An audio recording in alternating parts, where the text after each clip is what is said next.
biasanya, atau bahkan aku sendiri sama teman-teman di Dieng, kalau lagi penat nih sama kerjaan, kita tuh pergi ke beberapa tempat di Dieng yang memang bener-bener kita bisa healing, Mbak.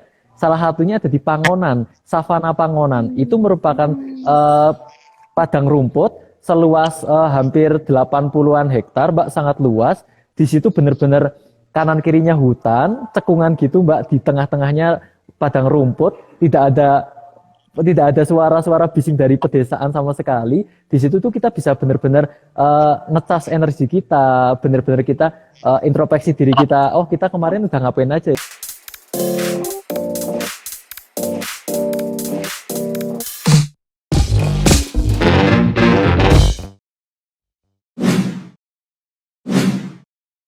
Kenapa sih gitu ya, Dieng tuh juga kalian menyebutnya sebagai suatu tempat perlindungan batin. Ini kan dalam banget gitu ya. Sebenarnya apa tuh Mas? Kenapa bisa sampai apa namanya dibilang tempat perlindungan batin? Oke, Mbak. Baik. Terima kasih sebelumnya kita udah ngajak kita buat live bareng. Nah, tentang Dieng yang disebut sebagai tempat perlindungan batin. Jadi ada sejarah singkatnya nih, Mbak. Jadi banyak catatan zaman dulu yang menyebutkan bahwa Dieng ini selain digunakan sebagai pusat peribadatan dan pusat pendidikan pada masa Jawa kuno, itu juga banyak digunakan untuk tempat pertapan. Dan banyak juga ternyata para raja, para orang-orang yang saat itu ingin berhenti sejenak dari kebisingan duniawi, mereka itu pergi ke Dieng untuk menenangkan batin mereka. Nah, bahkan cerita lokal mengenai Eyang Kolodete yang dipercaya sebagai salah satu leluhur orang Dieng, itu diceritakan beliau itu pergi ke Dieng karena beliau sedang mengalami masalah di kehidupannya yang banyak, lalu beliau pergi ke Dieng untuk menenangkan diri di sekitar Telaga Balai Kambang. Itu cerita masyarakat lokal. Jadi memang ada kayak Dieng ini memang digunakan oleh orang-orang dahulu sebagai tempat menyepi, tempat untuk menenangkan diri gitu. Sama prinsipnya seperti mindful yang dimana kita berhenti sejenak dari rutinitas kita untuk kita relaksasi nih, kita lebih mengenal diri kita. Bagaimana sih diri kita sekarang lagi capek nih, ya udah kita istirahatkan. Itu kan salah satu hal yang diajarkan juga dalam mindful ini kan, Mbak. Nah, terus juga selain itu ternyata kenapa sih Dieng dipilih sebagai tempat untuk menyepi atau berhenti sejenak? Ternyata Dieng ini secara geografis itu mendapat banyak keistimewaan, di mana Dieng ini sudah berada di ketinggian yang cukup, udaranya sejuk. Kita ada di ketinggian 1.900 sampai 2.500 meter di atas permukaan laut, Mbak. Sehingga udara di sini sejuk, udaranya bagus, tidak ada polusi, dan secara penelitian udara di pegunungan ini juga membantu kita untuk relaksasi, untuk menurunkan stres kita, dan sangat cocok bagi kita yang ingin berhenti sejenak dari rutinitas kita.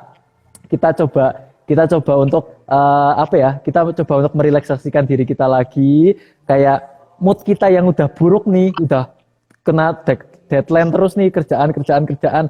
Ya udah, kita pergi ke pegunungan, terus kita nikmatin udara yang segar di sini sambil dengerin suara burung-burung berkicau di sini, jauh dari keramaian, jauh dari bising motor kendaraan, dan itu ternyata membantu kita untuk mengontrol kadar stres kita, kadar stres di dalam diri kita. Dan mungkin itulah faktor geografis, dukungan geografis ini yang menjadikan Dieng dipilih oleh leluhur dulu dan juga orang-orang sampai saat ini untuk bahasanya untuk refreshing, untuk kembali mengecas energi yang udah habis nih, udah kerja terus nih ya. Ini jadi sangat cocok karena geografisnya itu sangat mendukung, Mbak, salah satunya.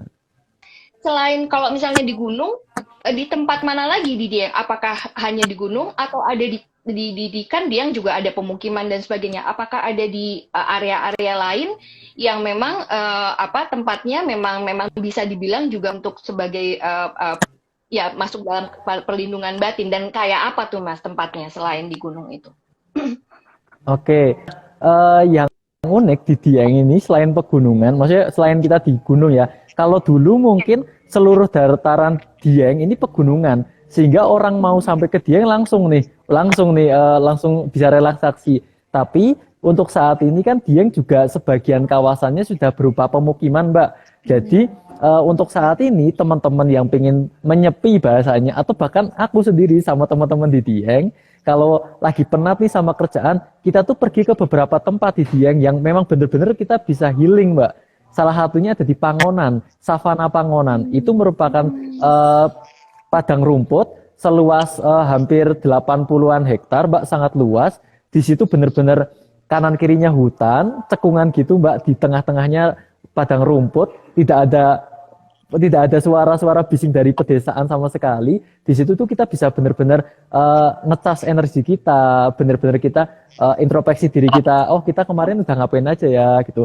Kaki capek enggak? Oh, capek kakinya, ya udah sekarang istirahat dulu nih gitu. Jadi itu ada beberapa tempat. Dan selain itu buat teman-teman apa ya, beberapa teman-teman yang mungkin teman-teman dari Bali gitu juga sering ke Dieng. Mereka itu ke goa-goa, Mbak. Di sini ada beberapa gua yang juga digunakan sebagai tempat pertapan, dan memang di situ oleh masyarakat setempat juga areanya memang dilindungi, maksudnya memang disiapkan untuk orang-orang yang ingin menyepi, ingin menenangkan diri, itu ada, Mbak. Jadi di gua-gua gitu.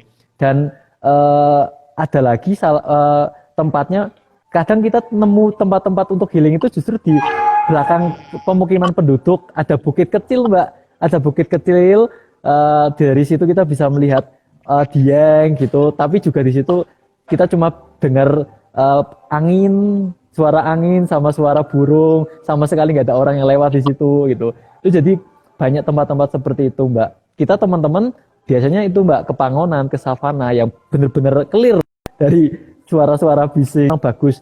Yang unik, Mbak, kita kan ini masa pandemi nih ya, masa pandemi kita dituntut nih, kita stres nih, kita mau keluar aja masker nih, begitu sampai Dieng, Mbak, ternyata banyak wisatawan yang mereka itu karena mungkin luas ya, Mbak, karena luas, areanya luas, kita bisa jaga jarak. Bahkan kayak di Savana Pangonan itu sepi, Mbak, kadang savana seluas itu 80 hektar serasa milik berdua, misalnya kita datang berdua doang gitu, Mbak. Nah, jadi bisa lepas masker gitu, kata tamu, teman-teman yang datang ke Dieng bilang, wah ini zonanya ini free masker pokoknya. Kapan lagi nih yang ngirup udara segar gini tanpa masker, di Jakarta nggak bisa, Mas gitu. Jadi kayak bener-bener berhenti dari dari tekanan, sampai di Dieng bisa lepas masker dan aman gitu. Lepas masker tapi aman gitu. Apalagi salah satu penelitian yang dilakukan di Dieng baru-baru ini, Mbak, itu ternyata menyebutkan bahwa udara di Dieng ini itu juga sedikit banyak itu juga tercampur, Mbak, sama ada kandungan belerangnya. Nah, ternyata kandungan belerang ini juga membantu untuk membunuh kuman-kuman, bakteri-bakteri yang ada di udara juga, Mbak. Salah satunya COVID juga, Mbak, ternyata. Makanya di Jepang itu ada terapi untuk teman-teman yang kena COVID itu berendam di tempat-tempat yang dia ada kandungan belerangnya, diuap gitu. Ternyata Dieng salah satunya yang membuat angka COVID di Dieng ini rendah, Mbak, gitu. Secara alami memang sangat mendukung ya. Mari kita pindah ke sana. Apa yang kalian lakukan terhadap alam itu? Udah apa adanya begitu aja? Atau ada yang kalian lakukan sebenarnya terhadap alam itu? Nah, karena kita menyadari, Mbak, kita menyadari bahwa alam itu merupakan salah satu faktor yang paling penting dalam ya kita mau ngerasain ketenangan ini ya karena hutannya masih kejaga, karena alamnya masih kejaga gitu. Makanya yang kita teman-teman di Dieng lakukan adalah bagaimana caranya kita bisa melindungi aset itu, melindungi tinggalan leluhur kita itu, hutan-hutan yang masih terjaga. Salah satunya kita bergerak di pariwisata, kita juga mengajak wisatawan untuk ikut serta dalam penghijauan, contohnya, Mbak. Jadi sebagian profit yang kita dapatkan dari pariwisata itu juga kita alokasikan untuk penghijauan di kaki Gunung Prau. Lalu juga kita juga ada kita membuat paket wisata yang teman-teman juga bisa ikut berkontribusi dalam pelestarian satwa endemik di Dieng juga. Jadi hal itu yang kita sekarang lakukan agar hutan yang dimana saat kita duduk di hutan itu kita bisa healing itu tetap terjaga gitu. Karena itu satu-satunya aset kita di sini. Jadi kamu juga sudah bersama teman-teman di Dieng juga sudah sadar banget bahwa kita harus mendorong nih sustainable tourism gitu ya. Ya, jadi apa yang kita jaga alam, maka alam akan memberikan balik kepada kita, gitu ya, Mas ya. Wah, luar Ya, betul. biasa. Kalau orang Jawa, kalau orang Jawa bilang ini Mbak, dewe kudu eling tetuwuhan suket godhong dadi rewang. Jadi ingat bahwa tumbuhan, pepohonan, walaupun sekalipun itu rumput, itu juga ikut membantu kita dalam kehidupan sehari-hari. Tanpa tumbuhan, tanpa alam, kita nggak bisa hidup. Gitu. Oke, itu alam, Mas. Terus apalagi tuh ya, Mas, yang kamu bisa tarik dari di Dieng itu gitu. Secara geografis kan tadi secara alam dan geografis kita udah tahu sangat mendukung gitu. Selain itu terus apalagi, Mas? Kebudaya juga sih. Jadi di Dieng ini kan ada dapur-dapur tradisional Mbak, yang ini kita mulai aktifin lagi Mbak, bahwa dapur tradisional ini merupakan aset, dan kalau ditarik di Mindful memang itu ada Mbak. Jadi bagaimana orang Jawa itu eling atau ingat sejenak, berhenti sejenak, ingat bahwa dengan melestarikan pawon itu juga melestarikan alam kita, karena di pawon Mbak itu kita pakainya kayu bakar. Nah, kayu bakar itu kita ambil dari kebun kita sendiri. Jadi ada orang misalkan punya kebun gitu ya, ada pohon-pohonnya, ranting-rantingnya diambil, sehingga manusia Jawa itu juga dituntut sebagai seseorang yang hemat, bukan seseorang yang konsumtif. Sedangkan saat ini kita menggunakan dapur modern, kita itu sangat tergantung sama gas Mbak. Begitu gas langka di pasaran, kita nggak bisa masak. Tapi kalau orang Jawa mau gasnya langka, mau apa, kita tetap bisa masak karena kita sebagai produsen bukan sebagai konsumen saja gitu. Itu merupakan salah satu hal yang menurutku memang kearifan lokal yang kita miliki dan kita perlu jaga. Yeah. Contohnya lagi Mbak, di pawon itu kalau kayu bakarnya itu kayu dibakar nanti kan menjadi abu. Nah, abu ini oleh masyarakat juga digunakan sebagai pupuk alami, Mbak. Karena mereka tahu bahwa dengan menggunakan pupuk alami, tanamannya juga akan sehat, tanahnya juga akan sehat, hasil panennya juga lebih bagus. Nah, itu hal-hal yang dari dapur tradisional aja banyak loh nilai-nilainya. Belum lagi di pawon itu ada juga kalau masyarakat Jawa, kepercayaan masyarakat Jawa itu dengan Tuhan itu juga ada unsurnya, Mbak. Contoh, saat kayu itu kan tercipta dari tanah, lalu jadi benih tumbuh jadi pohon, nanti pohon kayunya digunakan jadi kayu bakar jadi abu, abunya dikembalikan ke tanah. Nah, orang Jawa mengenal istilah sangkan paran atau dari asal kembali ke asal. Nah, itu diajarkan juga di dapur tradisional, di mana asal kita dari mana? Asal kita dari orang yang tidak punya apa-apa, kita lahir tanpa baju, maka nanti kita pulang juga tanpa baju. Makanya di dunia orang Jawa bilang jangan terlalu ngoyo atau jangan terlalu ambisius. Sebagaimana kita ambisius boleh, tapi kalau kita juga hasilnya akan bisa dirasakan oleh orang lain, atau kita juga ambisius untuk kebermanfaatan, bukan ambisius untuk diri kita sendiri. Kalau kita ambisius nyari harta untuk diri sendiri, kita mati juga nggak bawa apa-apa. Itu yang diajarkan di dapur tradisional, Mbak. Jadi mindfulnya memang jalan orang Jawa itu. Tradisi-tradisinya di Dieng juga masih ada gitu, Mbak. Selain dari alamnya. Jadi nilai-nilai kehidupannya memang dalam banget ya. Jadi dan itu maksudnya itu diterapkan semuanya di dalam keseharian gitu ya, Mas ya. Iya. Dan jadi teman-teman kalian juga berusaha menghidupkan kembali nilai-nilai itu gitu untuk dipraktekkan dalam kehidupan seharian kalian sekarang sebagai generasi muda yang melanjutkan gitu ya. Oke. Sip. Kalau gitu kita udah dapat dari alam, udah dapat dari budaya, udah dapat dari sejarah. Sekarang aku mau ke Julius nih. Julius nih apa namanya dan kita bisa dapat banyak juga apa namanya insight gitu karena Julius bisa dari kacamata seorang fotografer, kacamata seorang traveler yang traveler juga dan kacamata seorang kreatif director. Kita mau lihat nih Julius ngelihat Dieng sendiri gimana Julius? Itu pertama kali ke Dieng tahun 90. Naik gunung itu wah gila, itu salah satu tempat menurutku sih paling tidak lupakan. Datarannya tinggi, hawanya sejuk kayak yang tadi Dimas bilang, itu salah satu yang paling epic Pulau Jawa. Dan apalagi dulu itu kita road trip. Jadi bayangkan dari Banjarnegara kita naik mobil menuju ke atas Dieng, itu kanan kiri dulu sampai sekarang sih masih hamparan-hamparan ladang-ladang petani gitu. Yang wah gila, itu every corner itu komposisinya perfect menurutku ya, sebagai mata fotografer. Wah, di sini keren, di sini keren gitu. Terus berhenti pinggir jalan, naik ke atas sedikit, pemandangannya udah luar biasa. Dan gak cuma itu, di Dieng itu banyak sekali kawah-kawah kecil, besar gitu. Jadi kita bermain-main itu landscape-nya tuh berkelap gitu. Apalagi malamnya gitu ya, kita bisa camping agak menjauh dari pemukiman. Itu pemukiman kecil, jadi nggak banyak polusi cahaya. Malam itu kalau kebetulan lagi misalkan lagi bulan mati itu gampang giveaway.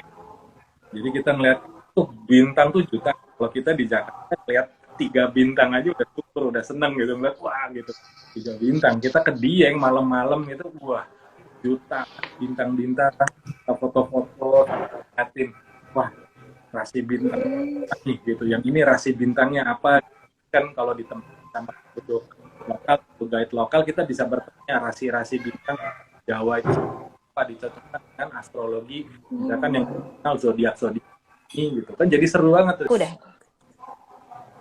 Itu yang aku rasa itu energi itu sangat luar biasa gitu, menenangkan. Energi itu juga kalau saat kita diam, kita coba mendengarkan suara-suara itu tuh, inspirasi yang kita terima tuh luar biasa. Itu salah satu my escape sih, escape gitu ya kalau udah jenuh, apalagi zaman-zaman awal-awal berkarir tuh nyetir gitu. Dulu tuh homestay masih sangat sedikit, jadi kita nginep di rumah penduduk gitu, terus dimasakin sama penduduk. Nah malam-malamnya kita keluar aja gitu, rumputan, leladangan di belakang gitu, ada bukit kecil, kita duduk aja gitu, relax, coba starting kita.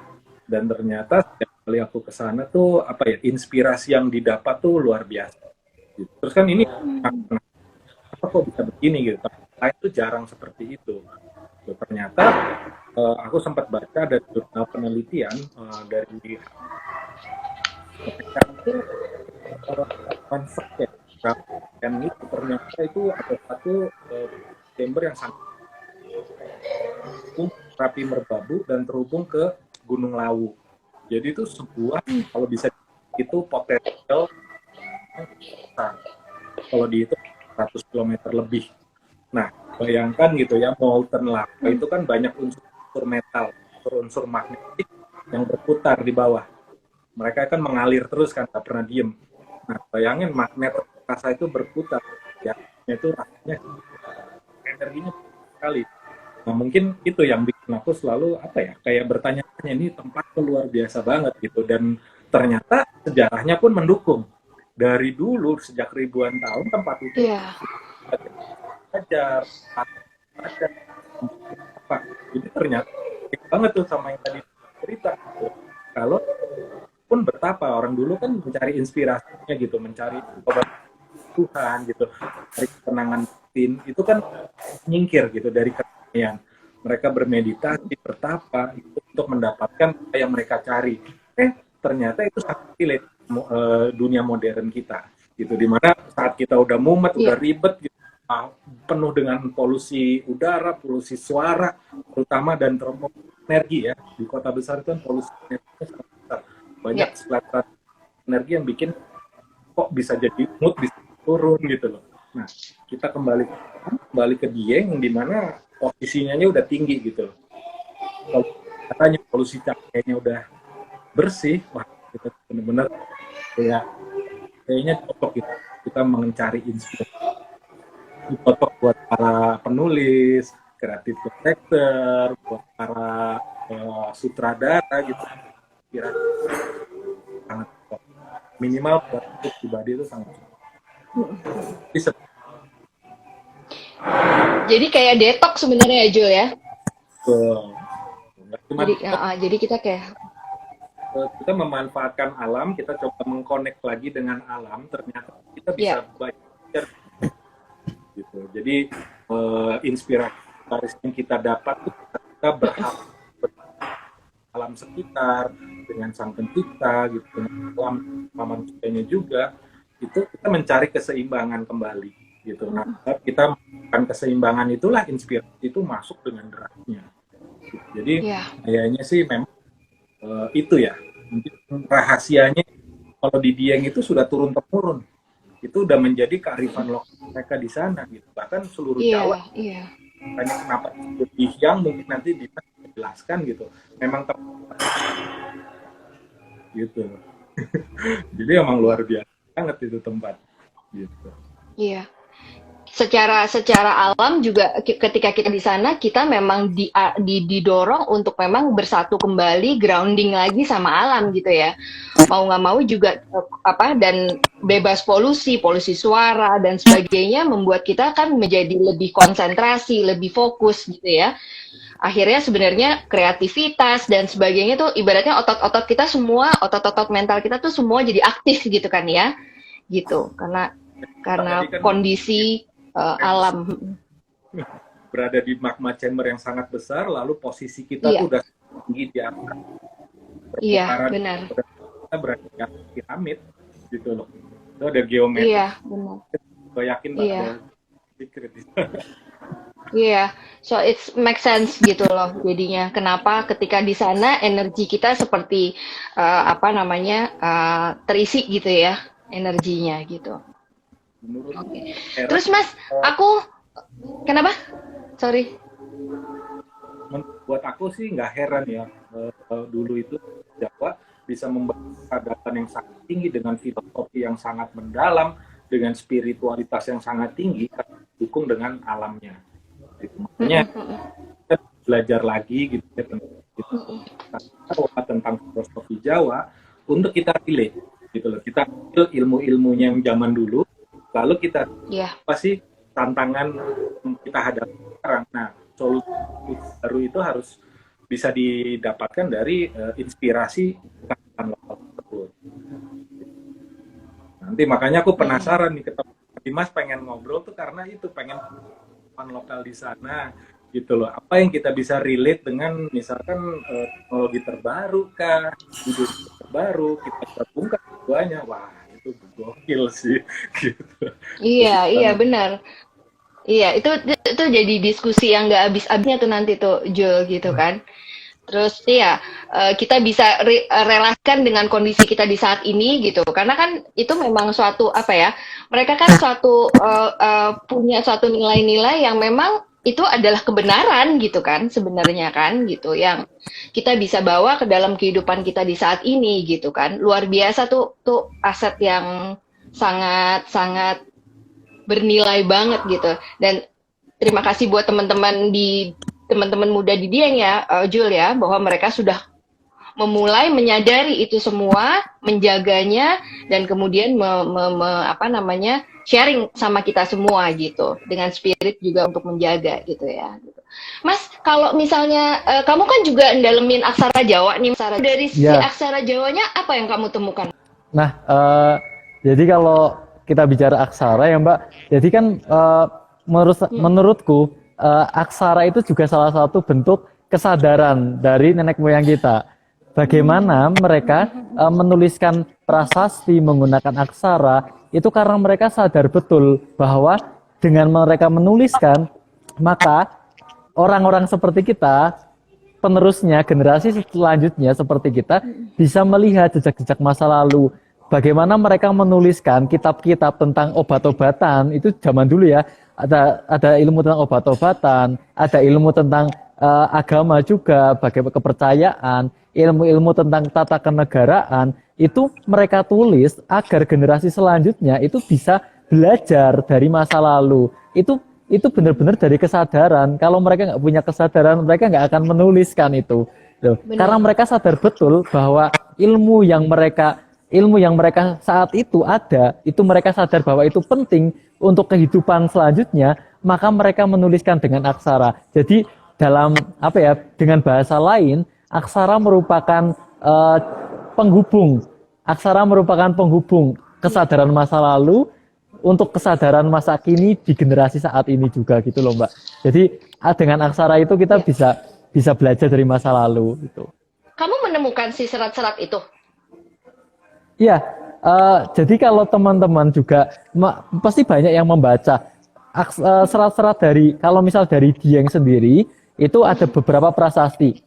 Salah satu prasasti itu mengajarkan saya unik ini ya Mbak.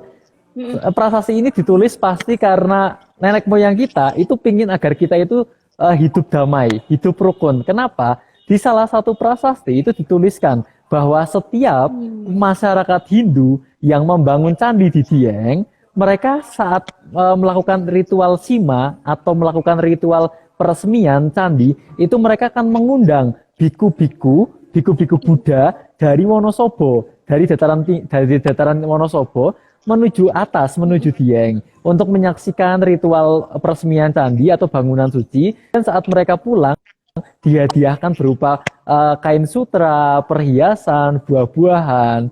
Demikian juga sebaliknya, saat orang-orang Buddha di bawah mendirikan percandian, orang-orang dari Dieng yang mayoritas Hindu itu juga diundang untuk untuk menyaksikan ritual pensimaan itu. Jadi itu toleransi. Lebih lagi saat di Yogyakarta itu banyak sekali situs-situs yang ditemukan di mana situs Buddha biasanya dikelilingi oleh situs-situs Hindu dan situs Hindu biasanya dikelilingi oleh situs-situs Buddha. Itu adalah sebenarnya adalah tanda yang diberikan oleh leluhur kita untuk mengajari kita hidup bertoleransi, bahwa manapun agamanya kita itu tetap satu, kita itu saudara. Agama itu hanya sebagai alat menuju Tuhan, tapi Tuhan kita sama satu gitu. Jadi itu hal-hal yang hal-hal yang diajarkan sama nenek moyang kita gitu Mbak. Itu makin relevan di dan terus gimana Mas kamu iya betul, makin cocok banget sama kondisi kita sekarang kan sebenarnya. Kamu gimana Mas cara melestarikan si serat-serat itu dan kemudian mengajak lebih banyak lagi orang untuk bisa mengenal membaca si serat-serat itu? Nah, jadi gini Mbak, sebelumnya aku juga mau nyampe ini. Aku juga sangat senang di masa saat ini ternyata banyak anak-anak muda, banyak teman-teman yang sepantaran aku juga itu mulai senang untuk membaca catatan-catatan kuno, belajar lagi bahasa Jawa, belajar lagi aksara Jawa, itu ternyata banyak. Dan teman-teman itu banyak komunitas pelestarian aksara Jawa, dan sampai teman-teman pelestari aksara Jawa ini juga sekarang sudah berhasil menyelenggarakan beberapa kongres aksara Jawa khususnya di Jawa, dan mereka juga mendukung aksara-aksara lokal seperti aksara Batak, aksara Sunda, aksara Bali itu diangkat atau dikenal oleh masyarakat internasional. Nah, dengan cara apa Mbak? Dengan cara membuat seperti kalau di laman internet itu ada saya lupa, ada laman yang memang itu full aksara Jawa juga. Ada laman yang mereka memposting serat-serat lama, serat-serat dengan aksara Jawa. Nah, kalau aku di Dieng sendiri, nah tentunya kalau aku pribadi aku masih terus belajar untuk bisa membaca. Dengan membaca pasti kita akan lebih banyak tahu apa sih yang dimaksudkan atau apa sih yang ingin disampaikan oleh nenek moyang kita. Yang kedua Mbak, jadi aku kalau ada teman-teman yang datang ke Dieng, itu biasanya aku ajak untuk menulis aksara Jawa Mbak. Jadi ayo kita belajar aksara Jawa, tapi bilangnya nggak gitu Mbak. Aku bilang, yuk bikin cindera mata. Cindera apa? Cindera mata apa Mas? Prasasti aku bilang. Tulisan di atas batu itu. Jadi nanti teman-teman aku ajak nulis nama mereka masing-masing menggunakan aksara Jawa di atas batu Mbak. Pakai tinta emas. Jadi aku bilang menulis prasasti dengan tinta emas. Dan kemarin baru saja kan kemarin ada teman-teman dari Universitas Pancasila 60 orang Mbak. Itu kita nulis aksara Jawa semua dan mereka cepet banget belajarnya. Iya, mereka antusiasme dan itu hal-hal kecil yang aku sama teman-teman di sini lakukan untuk melestarikan aksara ini karena aksara ini udah berjasa banget nih untuk menjadi penghubung kita dan leluhur kita. Jadi kita perlu lestarikan itu. Mungkin Mas Julius kemarin juga sempat lihat waktu di candi. Aku masih ada perasaan. Batunya itu ditulis tinta emas. Jadi ntar kita ke Dieng kita bisa bawa pulang prasasti, Jul. Iya. Nama kita ditulis dalam tinta emas. Tentu di kamar. Terus jadi itu juga iya benar. Jadi itu juga itu juga bagian yang kalian pikirkan untuk sebenarnya bisa mengajak teman-teman traveler juga untuk ikut ya. Jadi karena mereka terlibat membelajarin, jadi mereka juga punya connection gitu ya, punya engagement ke serat-serat kita ini gitu ya, aksara-aksara Jawa betul, Mbak. gitu. Nah itu Mas Julius sudah lihatin. Julius nyolong start.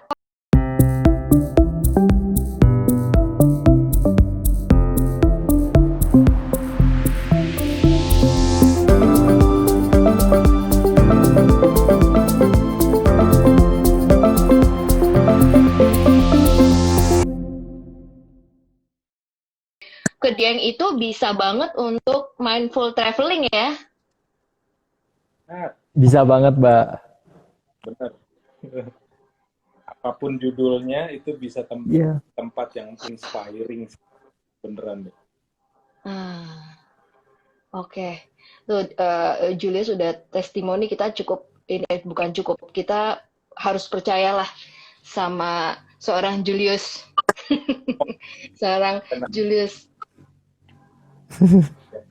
Dimas, ada upaya nggak sih sebenarnya dari teman-teman di sana untuk menjadikan Dieng itu sebagai kawasan geopark dunia? Karena lihat dari potensinya itu kan sebenarnya amat sangat cocok menjadi geopark dunia. Gitu. Sebenarnya untuk pencanangan Dieng sebagai geopark nasional bahkan itu juga memang sudah ada Mas sejak beberapa tahun lalu. Namun kendalanya di Dieng karena Dieng ini memang secara geografis itu masuk ke 6 kabupaten Mas. Jadi masuk ke 6 kabupaten, paling besar itu ada di Kabupaten Banjarnegara dan Kabupaten Wonosobo. Untuk 2 kabupaten ini saja dalam menyelesaikan masalah seperti sampah, misal pengelolaannya bagaimana, pengelolaan wisatanya bagaimana, itu memang masih kesulitan. Jadi memang pencanangan itu ada, tapi sambil menunggu proses dari masing-masing pemerintah, kita sebagai orang awam, sebagai orang bawah nih, gitu, teman-teman yang bergerilya di bawah, kita mulai untuk kita menyiapkan Dieng kalau sewaktu-waktu ditunjuk sebagai salah satu tempat, salah satu geopark atau salah satu tempat dengan yang dijunjung juga dengan alam dan budayanya, kita tuh mencoba untuk menyiapkan Dieng, bagaimana kita mengangkat seperti tadi budaya-budaya lokal, ada pawon, lalu bagaimana kita juga kembali untuk mencoba untuk melestarikan hutan yang ada dengan mengajak wisatawannya langsung. Jangan sampai nanti sebelum geoparknya ini udah goal, hutannya udah habis gitu kan. Jadi hal ini yang kita coba untuk jaga, kita coba untuk usahakan bersama teman-teman yang ada di sini, Mbak. Gitu Mas Julius. Kita dukung. Iya.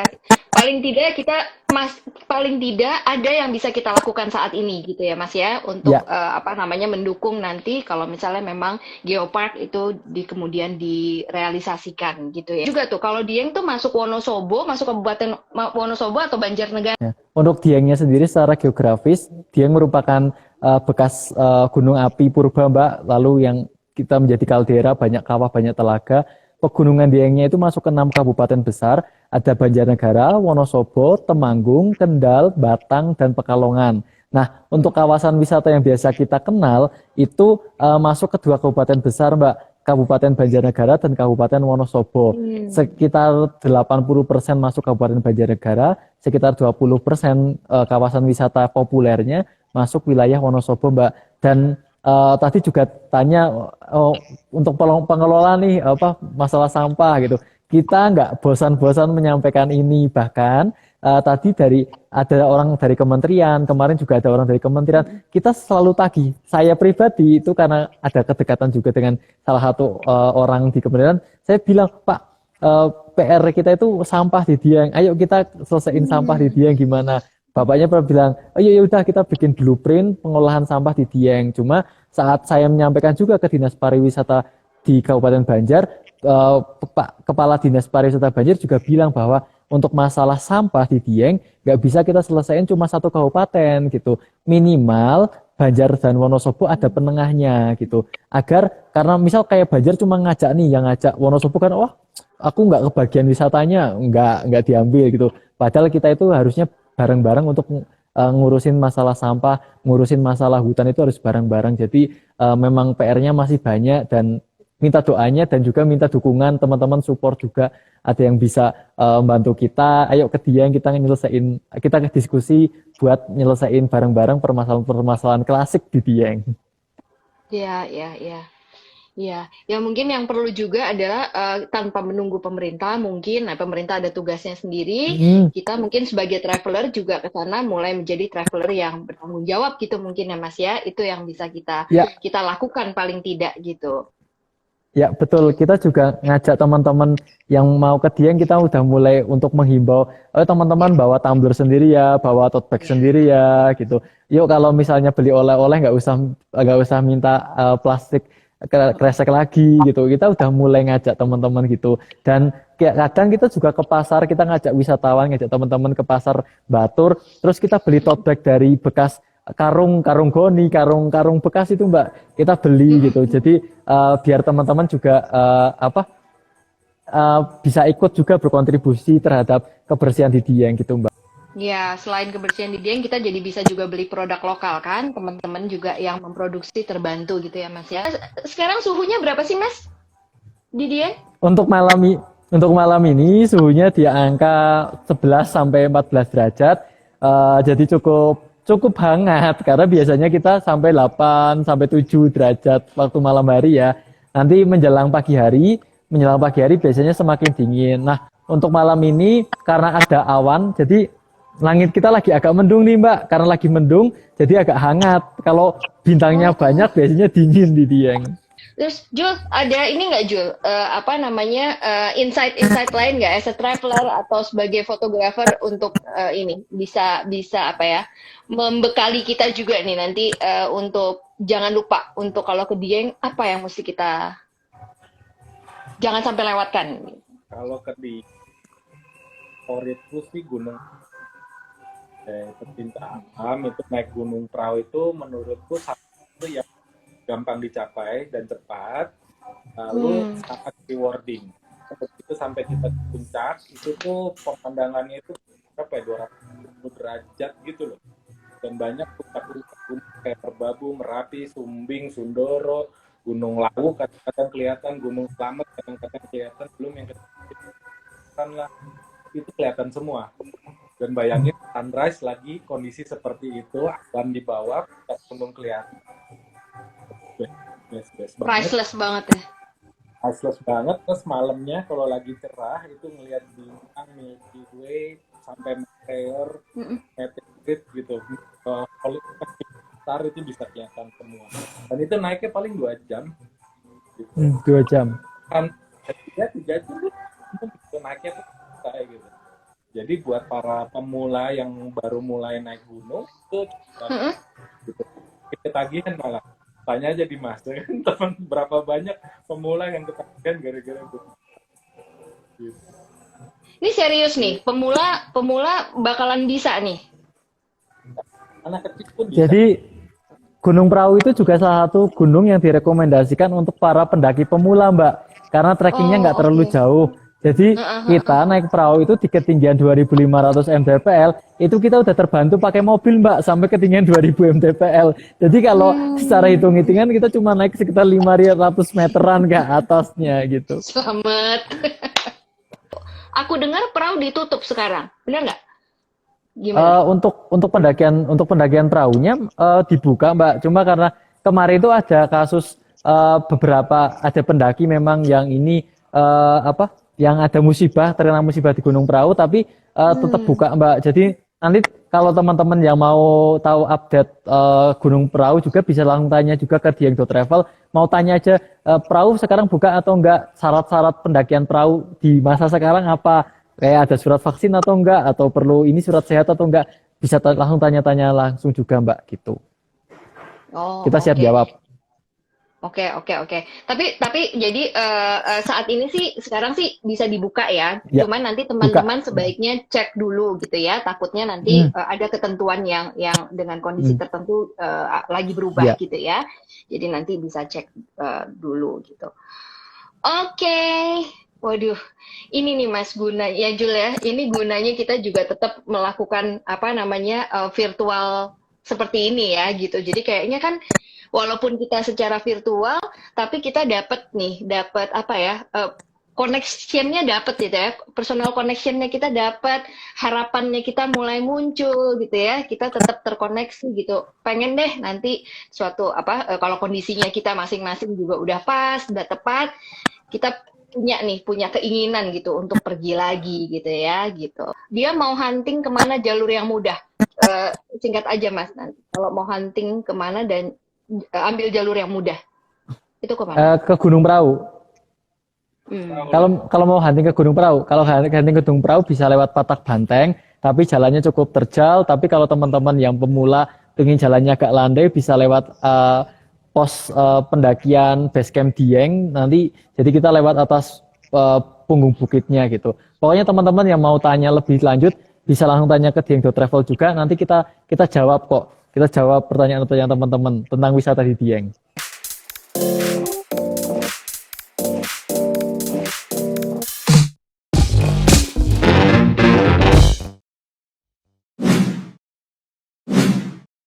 Terus dari Dimas sama Julius, kira-kira ada yang mau disampaikan nggak buat teman-teman semua yang lagi dengar? Apapun lah yang sehubungan dengan Dieng dan pengalaman kalian perjalanan. Harus dicoba at least once in a lifetime, mampir ke sana, pelajari budayanya, nikmati alamnya, lindungi, lestarikan juga, jangan lupa naik Gunung Prau gitu, sekali seumur hidup cukup gitu. Tapi aku yakin ntar ketagihan gitu, sama selalu bersyukur kalau kita punya alam yang begitu indah. Kalau buat aku, ayo teman-teman bisa langsung ngerasain sendiri gimana suasananya di Dieng dengan datang langsung ke Dieng. Teman-teman kalau mau ke Dieng bisa berkabar-kabar ke aku atau teman-teman dari Dieng.travel yang selalu ada di sini. Kita bisa, siapa tahu kita bisa nemenin juga teman-teman.